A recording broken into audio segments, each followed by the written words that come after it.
आजकल के भागदौड़ भरी जिंदगी में हर व्यक्ति एक बेहतर जिंदगी की तलाश कर रहा है, लेकिन उनमें से कुछ ही लोग अपने लक्ष्यों को हासिल कर पाते हैं, जबकि ज्यादातर लोग अपने लक्ष्य तक पहुंच ही नहीं पाते हैं। हम जब भी लक्ष्य की ओर अपना कदम बढ़ाते हैं तो हमारे मन में तरह तरह के विचार उठने लगते हैं, जैसे कि मैं यह हासिल कर पाऊंगा या नहीं, इसमें तो बहुत समय लगेगा और मेरे पास तो इतना समय ही नहीं है।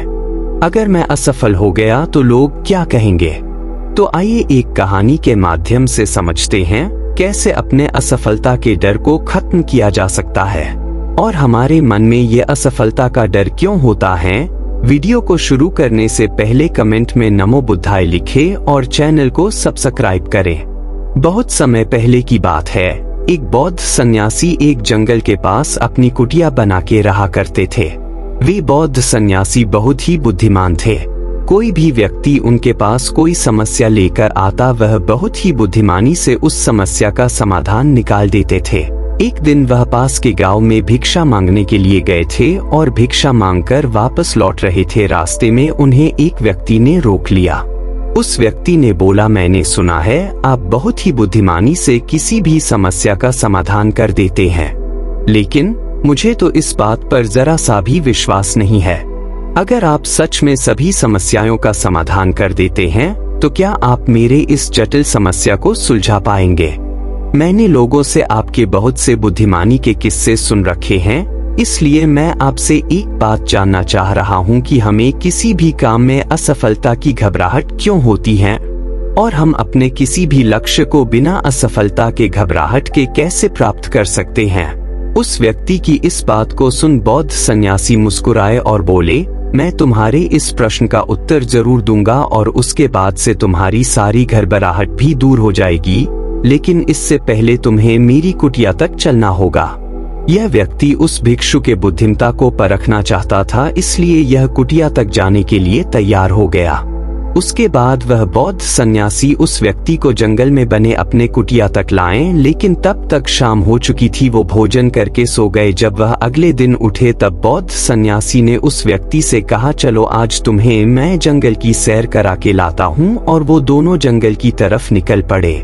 कुछ समय बाद बौद्ध सन्यासी ने उस व्यक्ति को एक गुफा दिखाई और कहा, चलो मैं इस गुफा की तुम्हें सैर करता हूँ। लड़के ने कहा, हाँ चलिए, मुझे भी जंगल के इस गुफा को देखने की काफी दिनों से चाहत थी।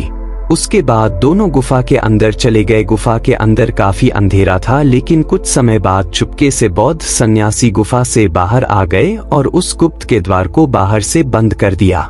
उस लड़के ने गुफा के भीतर से बहुत आवाज दी, ए मुनिवर, हे मुनिवर, आप कहाँ चले गए? आप मुझे जवाब क्यों नहीं दे रहे हैं? बहुत देर तक कोई जवाब नहीं मिलने पर वह घबरा गया। घबरा कर गुफा के द्वार की तरफ भागा। जैसे ही गुफा के प्रवेश द्वार पर पहुंचा, हैरान रह गया। वहां तो किसी ने गुफा के द्वार को बंद कर दिया है। अब मैं बाहर कैसे निकलूंगा? वह अकेले अकेले उस गुफा में काफी भयभीत हो गया और सोचने लगा कि कहीं उस सन्यासी ने मुझे मारने की योजना तो नहीं बनाई थी, और वह गुफा में इधर उधर घूमकर बाहर निकलने का रास्ता ढूंढने लगा। यह गुफा में काफी देर तक इधर उधर भटकता रहा, लेकिन उसे बाहर निकलने का कोई रास्ता नहीं मिला। साथ ही अब उसे जोरों की भूख और प्यास भी लग रही थी, इसलिए यह शांत होकर एक जगह बैठ गया। तभी एक सुरंग से उसे सूर्य की रोशनी आती हुई दिखाई दी, पर उस रोशनी जा रही सुरंग तक पहुंचना बहुत ही कठिन था। उस सुरंग के चारों तरफ अंधेरा ही अंधेरा था और वह काफी ऊंचाई पर भी थी। फिर भी यह तुरंत उठा और अपनी भूख प्यास को भूलकर अपना सारा ध्यान उस गुफा से बाहर निकलने में लगा दिया। काफी मेहनत और प्रयास करने के बाद वह सूर्य की रोशनी आने वाली सुरंग तक पहुंच गया। काफी देर तक यह सुरंग में ऊपर चढ़ता गया। तभी अचानक उसे यह सन्यासी हाथ आगे बढ़ाते हुए दिखा। वह लड़का झट से उस सन्यासी का हाथ पकड़ बाहर आ गया और बाहर आते ही उस सन्यासी पर गुस्सा करते हुए कहा, आप मुझे इस अंधेरी गुफा में छोड़कर अकेले क्यों आ गए? आपको पता है मैं कितना भयभीत हो गया हूँ, मुझे कितने जोरों की प्यास लगी है। उस सन्यासी ने मुस्कुराते हुए उसे पानी दिए और बोले, तुम मेरी बातों को ध्यान से सुनाना। तुम उस गुफा से बाहर सिर्फ 2 कारणों से निकल पाए हो। पहला कारण तुम्हें जोरों की भूख और प्यास लगी थी, और दूसरा कारण तुम्हें वहां घुटन महसूस हो रही थी, क्योंकि तुम्हें अपने दोस्तों और परिवार वालों के साथ रहने की आदत पड़ गई है।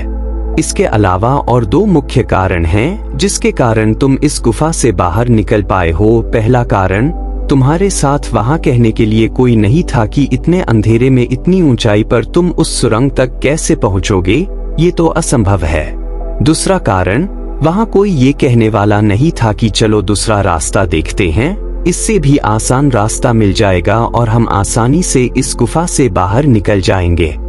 सफलता प्राप्त करने का नियम भी कुछ ऐसा ही है। सफलता प्राप्त कैसे कर सकते हैं, इसे समझाने के लिए मैंने एक छोटी सी दुनिया बनाकर दिखाई है, और वास्तव में सफलता प्राप्त करना इससे भी जटिल है। जब आप किसी लक्ष्य को पूरा करने जाते हैं तो सलाह देने के लिए बहुत से फालतू लोग मिल जाते हैं जो खुद तो कुछ कर नहीं पाए और हमें ज्ञान देते हैं, ये मत करो, वो मत करो, तुमसे ये ना हो पाएगा, इससे अच्छा तो तुम वो काम कर लो। ऐसे ही वो हमारे दिमाग को भटका कर चले जाते हैं और हमें खुद पर संदेह होने लगाता है, हमारा आत्मविश्वास डगमगा जाता है। सफलता न मिलने का एक कारण ये भी है, सफलता पाने की प्रक्रिया थोड़ी लंबी होती है और हमारा मन घंटों घंटों में बदल जाता है, तो लक्ष्य को प्राप्त करने में सालों साल लग जाता है। ऐसे में हमारा मन कैसे नहीं बदलेगा? जब हमारा मन बदल जाता है तो हम उस रास्ते को छोड़ अलग अलग रास्ते अपनाने लगते हैं। परेशानियां हमें तभी दिखती है जब हमारा ध्यान हमारे लक्ष्य पर नहीं होता है।